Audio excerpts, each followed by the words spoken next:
Comment différencie-t-on une fonction d'une relation? Mais d'abord, générique.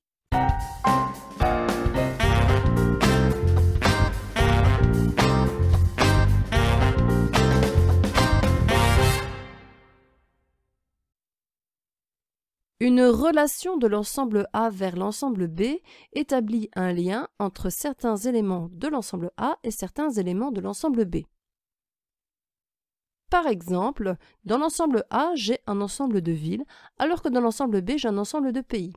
Et la fonction f est définie par est une ville de. Je vais donc pouvoir compléter ce schéma, qu'on appelle un diagramme sagittal, en reliant chaque ville à son pays. Bruges est une ville belge, je relie donc Bruges à la Belgique, en traçant une flèche.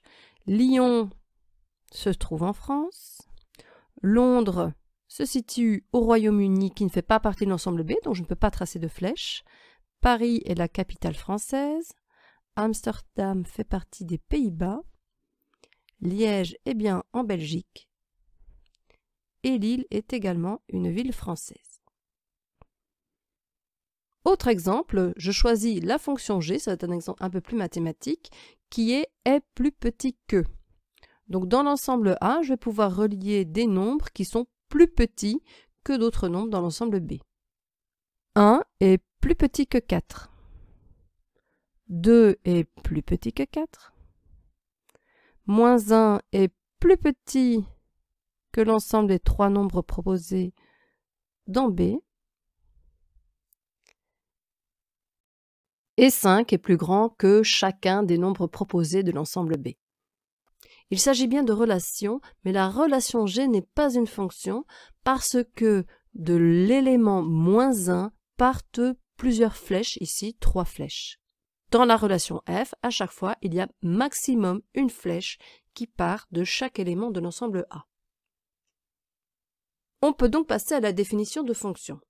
Une fonction de A vers B est une relation de A vers B qui associe à tout élément de A au maximum un élément de B. Ça veut donc bien dire qu'il n'y a qu'une seule flèche qui va partir de chaque élément de l'ensemble A, maximum une flèche, vers un élément de l'ensemble B. Par exemple, j'ai la fonction f A pour carré. 1 A pour carré 1. 2 A pour carré 4. Moins 1 A pour carré 1. Et 5 n'a pas de carré, et à 0, je ne peux pas non plus associer de flèche.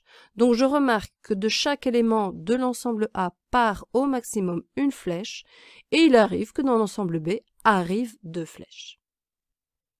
Alors ici, j'ai défini les relations ou la fonction à partir d'un diagramme sagittal, mais une fonction peut également être définie par une expression analytique. Par exemple, la fonction f de x égale x cube plus x carré moins 3x plus 1, où en fait, on lie chaque x avec son ordonnée. Une fonction peut également être définie par un tableau de valeurs. Donc, comme exemple, j'ai sur la première ligne des valeurs de x que j'ai choisies, et sur la deuxième ligne, leur image, c'est-à-dire que j'ai remplacé x dans la fonction par moins 3 pour obtenir moins 8. Enfin, une fonction peut être définie par son graphique, et donc vous avez là le graphique de la fonction f.